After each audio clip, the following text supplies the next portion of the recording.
নমস্কার, আমি doctor Arindam Das, consultant otologist and endoscopic ear surgeon, Bellevue clinic, Kolkata. আজকে আমরা যে ডিসকাশনস বা আলোচনাটি করব সেটি হচ্ছে যে ওটোস্ক্লেরোসিস।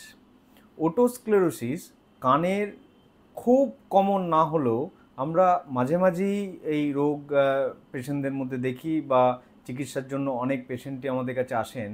এই রোগটির সূচনা হয় মাঝবয়সী থেকে, মানে ম্যাক্সিমাম হচ্ছে 20-22 বছর থেকে, এবং পেশেন্টরা কানের বধিরতা নিয়ে এই রোগটা হচ্ছে যে প্রথম আইডেন্টিফাই করেন। এটাতে কানের মধ্যে শ্রবণ শক্তি ধীরে ধীরে হ্রাস পেতে শুরু হয় এবং সেটা হঠাৎ করে একবারে কানের শোনা বন্ধ হয়ে যাওয়া বা এরকম সমস্যা নয়, দীর্ঘদিন ধরে আস্তে আস্তে করে কানের শ্রবণ শক্তি কম হতে শুরু হয়।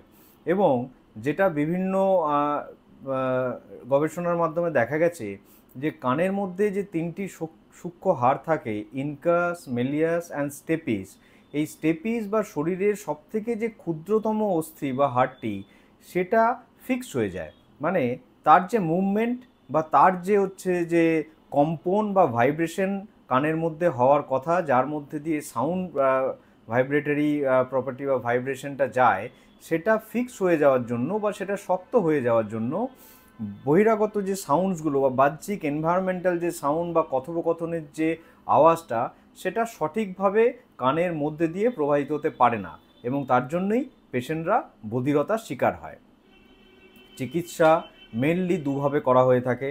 প্রথমত সার্জারির দ্বারা এই কানের সূক্ষ্মতম অস্থিটি বা স্টেপিস নামক এই হাড়টি পরিবর্তন করে দেওয়া হয় এবং এখন উন্নত টাইটেনিয়াম প্রস্থেসিস দ্বারা এর এই অস্থি পরিবর্তন বা চেঞ্জ করলে তাতে শ্রবণ শক্তিও তৎক্ষণাৎ বা সঙ্গে সঙ্গেই হচ্ছে যে ফিরে আসে।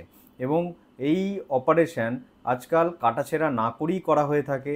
মোস্টলি এটা এন্ডোস্কোপিক ইয়ার সার্জারির মাধ্যমেই করা হয়ে থাকে। সেক্ষেত্রে কানের বাইরে কোনো জায়গাতে ইনসিশন দেওয়া বা কোনো কাটাছেঁড়া বা স্কার হওয়ার কোনো সম্ভাবনাই থাকে না। কানের মধ্যে এই সূক্ষ্ম শরীরের ক্ষুদ্রতম অস্থিটি পরিবর্তন করে দিতে পারলেই তাহলেই শ্রবণ শক্তি হচ্ছে যে ফিরে আসে। কিছু ক্ষেত্রে যাদের বয়স অনেকটা বেশি হয়ে গেছে তাদের ক্ষেত্রে অপারেশন ছাড়াও হিয়ারিংয়ের মেশিন দ্বারা এই ওটোস্ক্লেরোসিসের চিকিৎসা সম্ভব।